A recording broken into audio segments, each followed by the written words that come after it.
In the office, I worked as a senior accountant, a job that hid my real work from my wife and friends. They didn't know I was in a risky position. They just saw me as a desk jockey and sometimes teased me with nicknames like pencil pusher or file clerk. I didn't like their jokes, but I accepted them, knowing my true role in the company. In a close-knit social circle, I found myself surrounded by people with impressive careers and achievements. Their successes made me question my own role in the FBI, leading to feelings of inadequacy. Additionally, my family seemed to view my profession with some discomfort, which only intensified my internal struggle. Although I wanted to share the truth about my work and gain the recognition it deserved, I was bound by strict non-disclosure agreements. As a result, I grappled with the weight of others' expectations and my own self-doubt. My loving spouse, Erica, constantly supported me and informed others that I held a secure position at the FBI. She took pride in my work and never doubted my safety in the field. Our strong bond was built on mutual respect and understanding. However, keeping this secret from her was a challenge as we were open with each other in every aspect of our lives. Brock Williams, a 23-year veteran of the Bureau, received an invitation to travel to D.C. with his partner, Roger Sykes. As part of a secret operation force, Brock had spent the last 5 years hunting down terrorist cells in the U.S. His success in dismantling major threats had caught the attention of the agency, leading to a potential promotion. This crucial role would be Brock's last before retiring in 7 years. My job was always a secret, and I had to be careful not to let anyone know about the dangerous work I did. My friends and family never knew the truth, and even my wife, Erica, knew very little about what I did for a living. I worked as an FBI accountant, which helped explain my travels and work schedule. In reality, I was part of a secret team that infiltrated dangerous terrorist groups to protect our country. Balancing my secret life and being a normal husband was a challenge, but I managed to keep it all hidden. Years of job-related accidents occurred, yet none were discussed at home. I frequently traveled, so my upcoming trip to the DC office didn't shock Erica. I informed her I'd be gone for 2 days. As my partner Roger arrived, I kissed my loving wife goodbye at 4 p.m. We waved farewell as we left. Erica and I, a loving couple, celebrated 25 years of marriage. We met in college and have raised 2 children, now pursuing higher education. As I approach retirement, our strong bond remains unbroken. Erica, a dedicated office manager, worked for a local government contractor. She was granted top secret clearance due to the sensitive nature of the information her agency handled. Colleagues and her husband, who adored her, respected Erica. At 47, she maintained her youthful appearance through gym workouts and healthy diets. Their lives appeared perfect, and Erica's husband was on the verge of a career breakthrough, which would allow him to share his past experiences if promoted to assistant director. As we did on all of my trips, I gave Erica a warm, loving kiss goodbye as we exchanged affectionate words to each other. Roger, my longtime friend, found this endearing after 25 years of marriage. On the way to the airport, Roger jokingly asked, "Man, are you two really that happy, or is all that just for show for me?" I smiled and replied, "Roger, I've loved that woman since the day I met her in the college bookstore. Without her, I would be nothing. Yeah, I love my job, all the action and success we've had, but without her, I would be nothing." Roger chuckled and added, "I can't wait to get this promotion and to be able to spend more time with her. And finally let her know about the job. It's been difficult keeping it a secret for all these years, and I can't wait to tell her the truth after all these years." As we drove to the airport, I cherished the moments of silence to express my gratitude for the life I've lived, filled with blessings. My family, our health, and the dreams coming true. Airport adventure. Upon arriving at the gate, we faced a 1-hour delay. We occupied ourselves with work on our laptops in the airport lounge. The hours passed, and the delay stretched to 2. Finally, we learned our flight was canceled due to mechanical issues. We scrambled to find an alternative, but all flights were booked. Rescheduling for the following morning was our only option. At the airport, I tried calling Erica, but her phone went to voicemail immediately. I suspected her battery was dead, a recurring issue. I wanted her to get a new one, but she kept delaying. I'll buy her one this weekend, I thought. On the way home, Brock mentioned, I'm hungry. We're passing a Millo's. Let's have a nice dinner on the agency. Great idea, I agreed.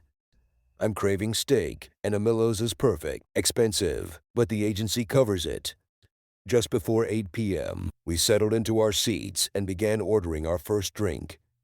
We discussed the delay and left messages with our handler about our flight cancellation. They adjusted the schedule to accommodate us and arranged hotel reservations. I was halfway through my second vodka martini when Roger pointed out, Brock, there's someone in the restaurant who looks just like your wife. What do you mean? I asked, curious. Well, don't look just yet, but this woman is an exact copy of your wife. If I didn't know better, I'd say it was her. They're sitting 6 tables behind you. Take a look and tell me I'm crazy. I slowly turned and saw the woman he was talking about. He was almost right. She wasn't a double. She was my wife. My wife Erica was sitting with some man I didn't recognize. Roger, that's not her doppelganger. That's my spouse. Oops, I don't like that. Perhaps it's a professional gathering or something. I'll call her again and see if she picks up. It's ringing. Erica heard her phone, removed it from her purse, glanced at the number, and pressed the end button. Once more, the call went to voicemail. I was stunned as I observed her dismiss my call and ignore me. After she placed the phone away, she reached for the man's hand and looked into his eyes with a gaze she used to give me. Now giving it to another man who wasn't me. This wasn't a casual get-together, it was a romantic rendezvous. Darn it, my spouse decided to go on a date, betray our marriage, and all while I was away. Never in my wildest dreams would I have thought this would happen. As an accomplished detective, how could I have missed this? Anger threatened to consume me, but I managed to keep my cool and assess the situation. Roger, being perceptive, noticed my internal struggle and inquired, Brock, this is tough. What's your plan? Nothing yet. Let me think this through. I called her phone again, and this time it went straight to voicemail. She obviously turned her phone off so as not to be disturbed. I left a message telling her how disappointed I was to see her intentionally ignore my call in order to give her attention to her companion. After finishing my drink, I had a plan. Roger, are you up for some assistance? I don't want to involve you in my personal matters, but I could use your help. Absolutely, I'm with you. What's the plan? When I give you the signal, I need you to take the companion outside and do a little observation, if you understand. Copy that. Tell me when, and I'll get the person outside and do a little inquiry. We should skip ordering food. We won't be here for long.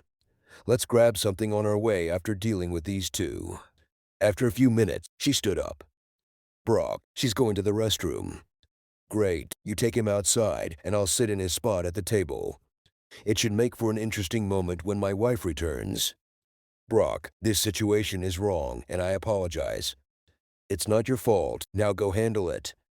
Roger approached my wife's date, who was noticeably shorter than him. Roger showed his FBI ID and asked the man to step outside the restaurant to avoid causing a scene. The man reluctantly agreed and followed Roger out. Roger, standing at 6'3" and weighing 240 pounds, had an imposing presence that most people respected. Once outside, Roger started recording with his voice recorder and began questioning the man, who was pinned against their car. "What's your name?" he asked. "Clark Williams," the man replied. "Clark, are you aware that you're on a date with my partner's wife? She's also an agent and is sitting inside with Erica right now." "No, I didn't know she was with the FBI. I thought she was just an accountant," Clark said, looking surprised. "But you knew she was married?" "Well, yes, but she said her husband was comfortable with her going out with me." "Do you often go on dates with married women?" "No, but we've become good friends at work." "Does she work for you?" "Yes." "Are you married?" "Yes." "Has your wife been informed about your date tonight?" "No, and she can't find out." "You see, it would devastate her and ruin me. I understand that you've made a mistake. Why should I care about you or your family when you've potentially ruined my partner's marriage? Please don't tell my wife. I have 3 young children, and I don't want to ruin my marriage." I'm sorry about this, and I never would have taken her out if I thought her husband wasn't comfortable with it. Listen, Clark, your wife discovering your infidelity is just the beginning of your troubles. How long have you and Erica been seeing each other? This is our first time. I swear. Don't lie to me, Clark. Have you and Erica gotten intimate? No, I swear. This is our first date. Did you plan to take things further with her tonight? Well, no plans, but I was hoping she would invite me back to her house. Did Erica give you any indication that she wanted that? No, but I just assumed she wanted it. After all, she's married and allowed to date. Please wait here and stay still until we determine what our partner wants to do with you. I'm terrified here. Can you find a way to let me go? My wife will divorce me if she finds out about this, and I have 3 kids who need their dad. Oh, it appears you're worried about your loved ones now. Prior to our encounter, didn't you fret about them? You erred in dating someone attached and disregarding your family. Kindly remain silent and await my colleague. I don't want to hear another sound from your untrustworthy mouth. Meanwhile, back at the eatery, Roger and Clark stepped out of the restaurant and I quickly took their seat. Hiding behind the large menu, I waited for Erica to return. As she approached, I could sense her presence and smelled her familiar scent. My heart ached, knowing this would be a painful moment in our 25-year marriage. With my phone recording, I listened to Erica speak to her date, who was now me. Sweetheart, I'm back. Did you find something good on the menu? Clark, please put the menu down. I want to see your sexy eyes. I raised the menu slowly and asked, Sweetheart, sexy eyes? Care to explain? Erica. She stared at me in disbelief as I took a seat opposite her. Her face twisted with surprise, and then she let out a strange, pain sound like a hurt animal. Before I could react, she slumped back in her chair, unconscious. The sight of my soon-to-be ex-wife lying there sent a surge of anger through me. A woman at the next table, a nurse, quickly approached Erica, who had fainted. She grabbed a napkin, dampened it with ice water, and placed it on Erica's face. Erica soon regained consciousness. The nurse glared at me as I expressed my gratitude. I sat across from Erica, my face a picture of cold determination as she trembled. The eyes met, and she apologized through her tears. Despite my silence, my anger simmered. After a long moment, I finally spoke, my voice steady and firm. Why? Tears streamed down Erica's face as she looked up at her husband. The restaurant patrons watched the emotional scene unfold. The manager approached, concerned, but was reassured when shown the ID. The husband focused on his wife, urging her to speak the truth. He warned her not to lie, as he expected to hear the truth from Roger soon. He demanded to know why she had betrayed him and how long the affair had been going on. Erica's sobs filled the air as she struggled to find the words to answer his questions. Brock, he's not my boyfriend, and I've never done this before. I just wanted to spend some time with Clark. We're co-workers and became good friends. Why didn't you just tell me you wanted out of our relationship? I cared about you and wouldn't have stopped you, but you did the worst thing possible. You kept it a secret and went out with another person, causing me pain and embarrassment in front of my friend. Who knows who else knows about this? Brock, I don't want to end our relationship. I care about you. You care about me, right? Truly. To think you'd sit there and tell me that when I know the truth. I can't believe you're on a date with another man, all dressed up and ready for a night of fun, and you claim to love me. That's just absurd, and you know it. Our 25-year marriage has come to an end, and you've shattered the heart of a good man who loved you and wanted to spend his life with you. Brock, I love you, and I don't want a divorce. Nothing happened. You can't end our marriage. I love you. I understand that you still have feelings for me, but I've made my decision, and it's not to be with you. I want to be with someone else, and that's my choice. If only you had picked up my calls, maybe things could have been different. But now, it's too late. I'm leaving in the morning, and I'm not sure when I'll be back. I might even decide to stay in D.C. and leave you here. Tears filled her eyes as she pleaded. Don't do this to me, Brock. Don't do this to you. You're the one who drove us to this point. Stay here, and I'll talk to your new partner and have him take you home. I don't want to hear from you, so don't call or text me. We have nothing left to discuss. I stood up suddenly and looked at my stunning wife, Erica. You look stunning tonight, Erica, but I wish it was me you were trying to impress. A wave of sadness washed over me as I said goodbye, fearing it might be the last time we'd be together as husband and wife. Erica's sobs tore at my heart as I walked away. Outside the restaurant, I met Roger and listened to his conversation with his date. It only fueled my anger about our open marriage. Near the car, a man stood, visibly shaking, nervous, and terrified. "Brock, this is Clark, the co-worker of your wife. He claims he's just a friend, but she seems to be confused about her feelings. Please be understanding and give them space. Roger, let's give them a moment." I sternly declared, "Clark, it seems you have a unique relationship with another man's wife. Do you truly understand the situation you're trying to present? Do I appear naive?" I questioned. "Why should I not immediately take you to the field office and initiate an extensive investigation into your life?" Clark quickly responded, "I didn't mean to cause any trouble. I see my mistake now, and I'm truly sorry. I promise never to speak with her on a personal level again." "Sir, you mentioned future ex-wife, but you can't divorce her. She loves you and constantly talks about you. I never thought she'd go out with me, but I convinced her. It's all my fault. Please forgive her." "Forgive her? I don't think so. Now what do I do with you? You ended a 25-year happy marriage. In addition to hurting my marriage with Erica, your actions will affect my 2 children, and they will be heartbroken. That really upsets me. Do you actually expect to walk away from this?" Clark pleaded, tears in his eyes. "Please, I'll do anything if you just give me a break." "Clark, right now, you're the least of my problems. I'll deal with you later, and you can be sure I'll know everything about you within 24 hours. Your future is in my hands, but right now, you need to take Erica home. Go inside and tell her we talked, and I instructed you to take her home. Do what you want with her. She doesn't belong to me anymore. You've taken care of that. Now get out of my face." Clark rushed into the restaurant while Roger and I drove off in silence. Breaking the silence, Roger said, "Brock, I can't believe what happened. I'm sorry. I don't know what else to say." I sighed. "There's not much to say. I thought I had the perfect marriage, but I guess I was wrong. I truly loved her, and this has hit me hard. For the first time, I don't know what to do." We stopped for fast food on our way to his house. I was planning to spend the night there before leaving for the airport the next day. When we arrived, his wife Mary noticed my expression and asked what was wrong. Roger explained the canceled flight and promised to share more details later after I was settled in the guest room. Hearing the story, Mary couldn't believe it. Having known me for over a decade, she couldn't imagine such a situation happening.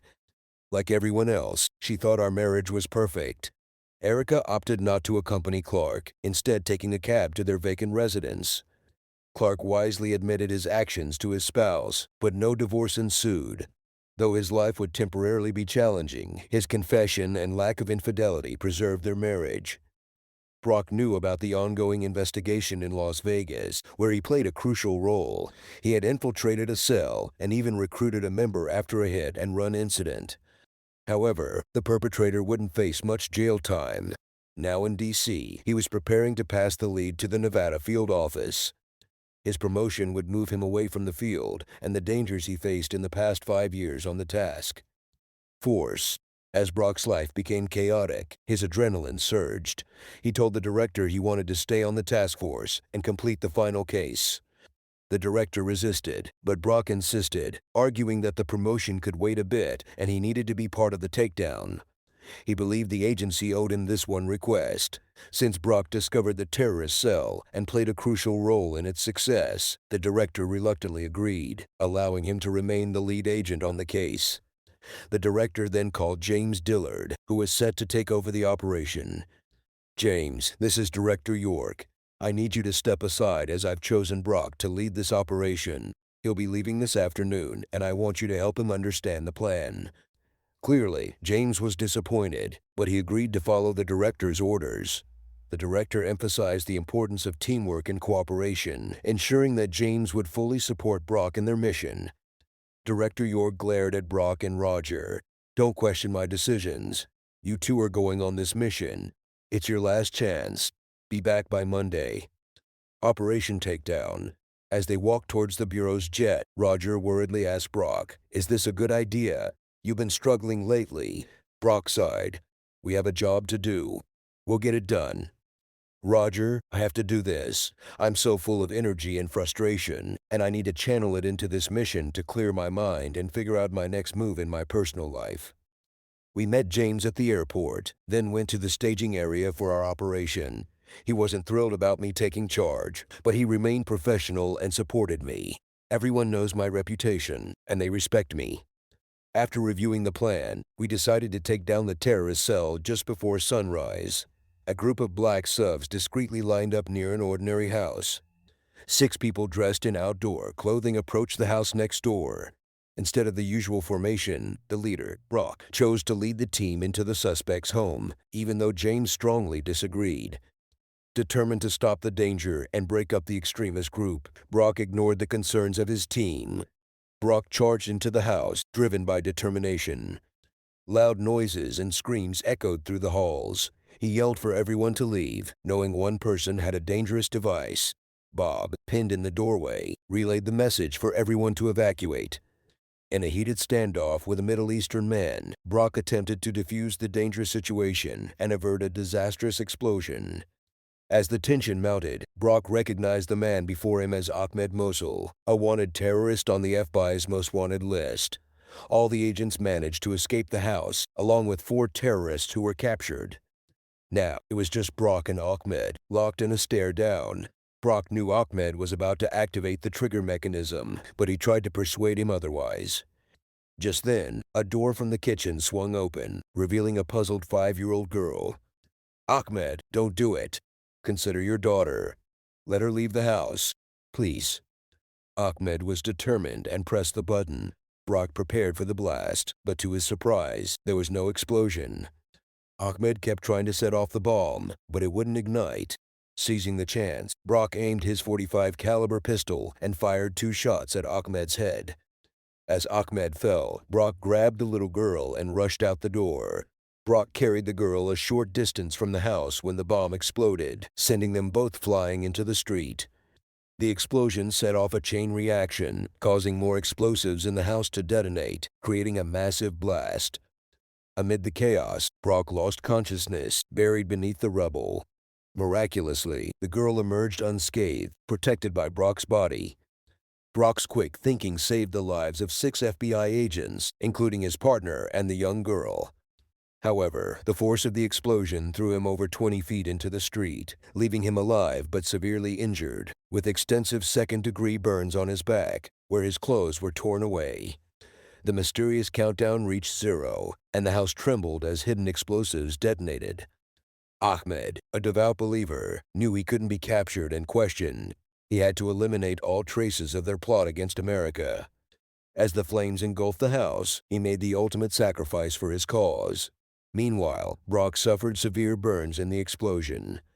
Emergency responders rushed him to a renowned military hospital with an exceptional burn center, where doctors worked tirelessly to save his life.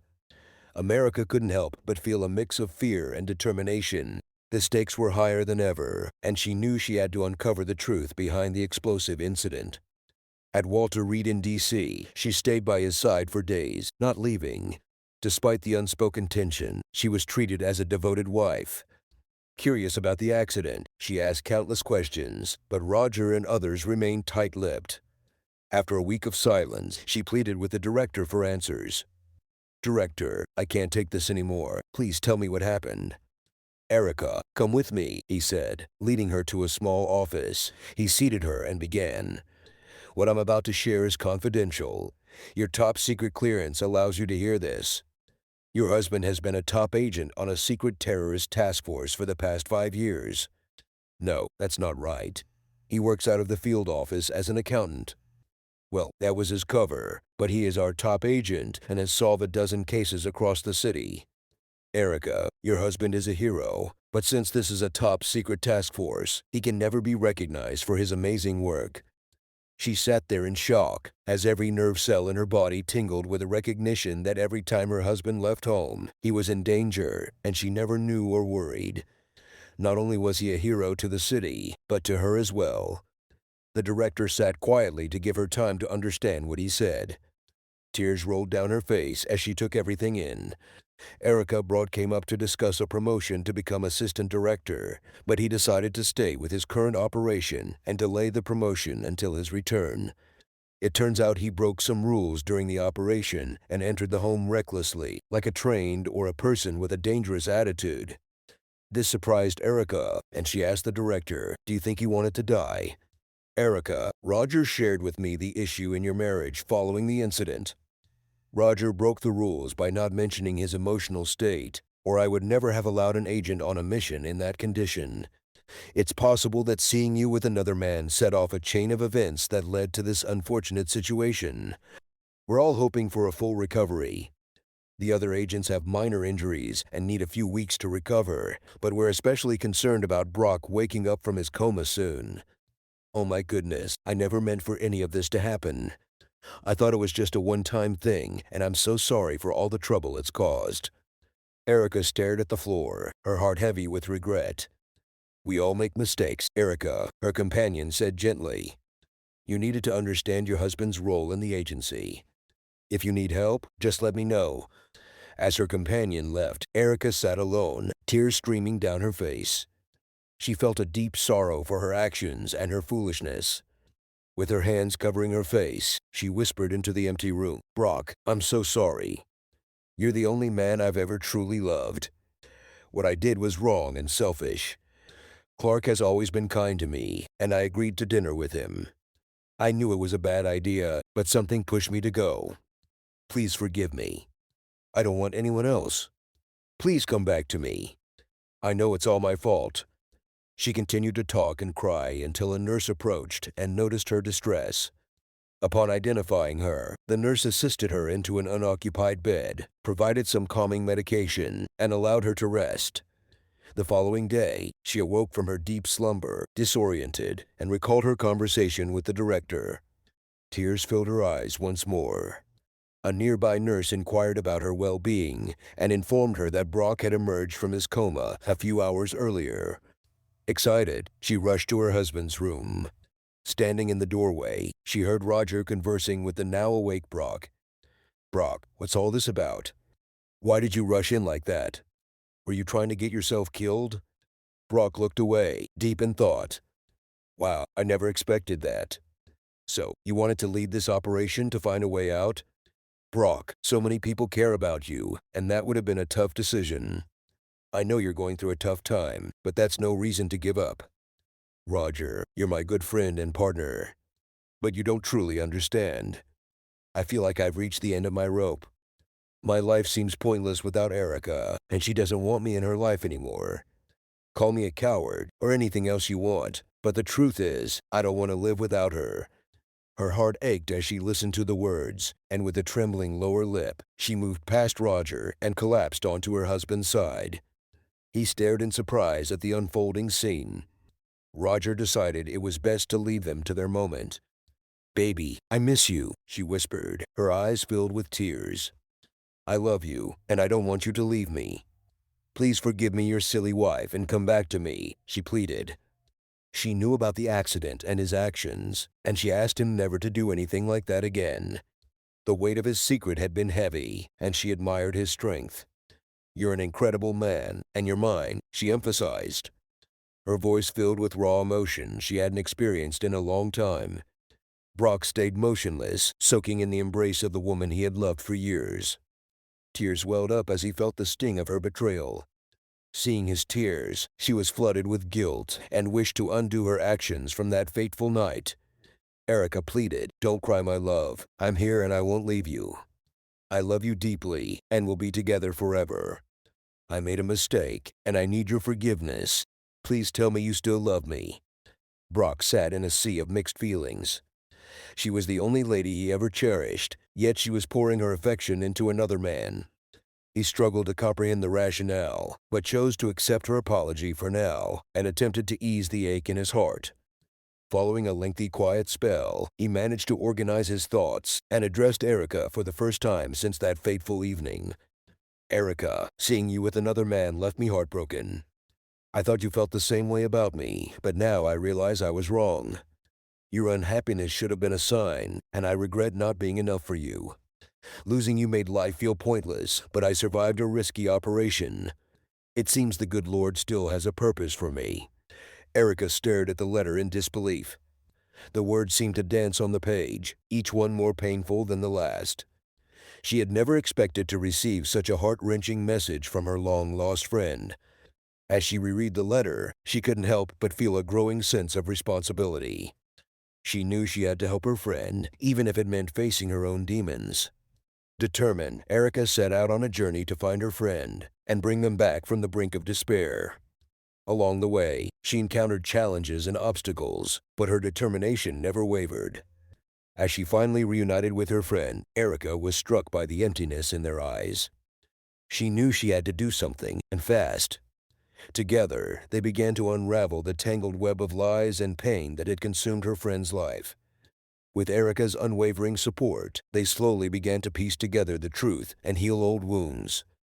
As the days turned into weeks, Erica's friends started to find solace in the warmth of her friendship. They began to laugh again, and the darkness that had once consumed them began to fade. In the end, Erica's love and understanding helped her friend find the peace they had been searching for. And as they stood together, hand in hand, they knew that they had emerged from the darkness stronger than ever before. "No, Brock, don't be upset. I care about you, and you're important to me, I promise. I made a mistake, but it doesn't change how I feel about you. I never wanted anyone else. You have to trust me." That moment when you dropped the menu and I saw your face, I realized how much you mean to me. It was a shock, but it made me understand your feelings better. You have to believe me. There has never been anyone else for me. That time meant nothing, just a momentary distraction, I swear. Erica, I noticed the way you looked at him that night, how you held his hands. I saw the warmth in your eyes. Then I saw how you didn't respond to my messages and seemed to forget about me. You gave me the impression of being dishonest, meeting with him as soon as I left town. How many other times have you done this? How many other friends? Do you understand what I'm thinking now? I'm thinking I made a mistake, trusting a person who might not be completely honest. Oh my God, no, it never happened before. You have to believe me. Why should I trust you? You lied to me and went on a date with someone else. How can I believe you were unhappy with our marriage and didn't tell me? It hurts, Erica. You broke our vows and shattered my trust. We need to discuss what happened, but for now, please give me time to heal and process everything. I still love you, but I need to think about our future together. Erica winced as she felt the weight of her husband's pain, realizing it stemmed from her own selfish decision. How could she convince her husband that her feelings for Clark were non-existent, and that their one-time night out was simply an attempt to rekindle some excitement in her life without her children around? In his absence, she felt lonely and bored, seeking a night of glamour, a delicious dinner, and perhaps a fleeting kiss or embrace, but nothing more. She never desired this outcome, but she took responsibility for her actions. Could her husband ever forgive her, and could she win him back? Meanwhile, the nurses intervened, separating Erica and Brock. They led her back to her hospital bed, informing her that Brock needed some quiet time to recover, and that her presence was causing him distress. Tears streamed down her face as she contemplated the conversation she had with her spouse.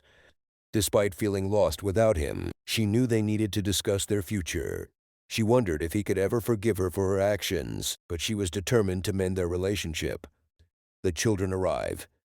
That evening, Brenda and Robbie returned, hearing that their father was awake and talking. Their mother, Erica, shared the details with them, tears streaming down her face. The children, astonished, embraced their mother, offering comfort and love. Robbie shook his head. "Wow, it seems like our parents are having their own teenage adventures while we're away at school. You guys are acting like kids, and now it looks like we have to be the adults." Erica managed a small chuckle, stopping her tears. Brenda, who was close to her mom, confronted her. "How could you? Going on a date. You're a married woman, and Mom and Dad are madly in love. What were you thinking?" Erica winced, looking at the floor. "We're just friends, and we decided to have dinner together." "Don't you dare lie to me, Mom," Brenda scolded. "You don't go out like that. What were you thinking? I've missed you guys, and with Dad away, I feel lonely. It was nice to have a younger man want to take me out, but I made a bad choice." You have to trust me. Nothing happened. Robbie spoke. Mom, I know Dad, and if he found out you were with another man, that would be bad. Tell me, Mom, how many times have you been out with him? Just once. What about lunch with just the two of you? How many times? That's different. No, it's not. How many, Mom? I don't know. A lot. Brenda shook her head. Mom, you're not a child. Don't play stupid. Mom, did you ever kiss or hold hands? Anything intimate like that? Robbie asked. She didn't answer, just kept staring at the floor. Mom, how could you do this to Dad? Please help him understand. I need your help. I promise. I'll never make the same mistake again. I wish I could take it all back. I shouldn't have gone to dinner or let him get too close. I know better. Brenda shook her head and said, I'll speak with Dad. He might listen to me. But Mom, we're really disappointed in you. And right now you're not our favorite person. Hurting Dad is unforgivable. And if you weren't our mom, we'd tell you so. Seeing Dad for the first time since the incident, Brenda's eyes filled with determination as she prepared to face the consequences of her actions. Brenda sat by her father's bedside, holding his hand. She expressed her love for him and how much she missed him, both shedding tears. Brenda informed him about her mom's distress and reassured him that nothing had happened before. She suggested counseling and giving their relationship a chance after 25 years together. Brock appreciated Brenda's visit and admitted that learning about his wife wanting someone else was difficult. He would consider her advice, but made no promises. A few minutes later, Robbie, the son, spoke to his dad from a teenager's perspective. He explained that his parents were never intimate, and because of that, his mom never disrespected his dad. Dad, you need to understand and forgive Mom. She never did anything with that guy or anyone else, so she never disrespected you. Mom and you are meant to be together, and since nothing happened, you have to forgive her one mistake. She's really in pain, Dad, and needs to know you aren't leaving her. The dad acknowledged Robbie's point and said, Son, I told your sister I would work on things, go to counseling, but I cannot make any promises just yet.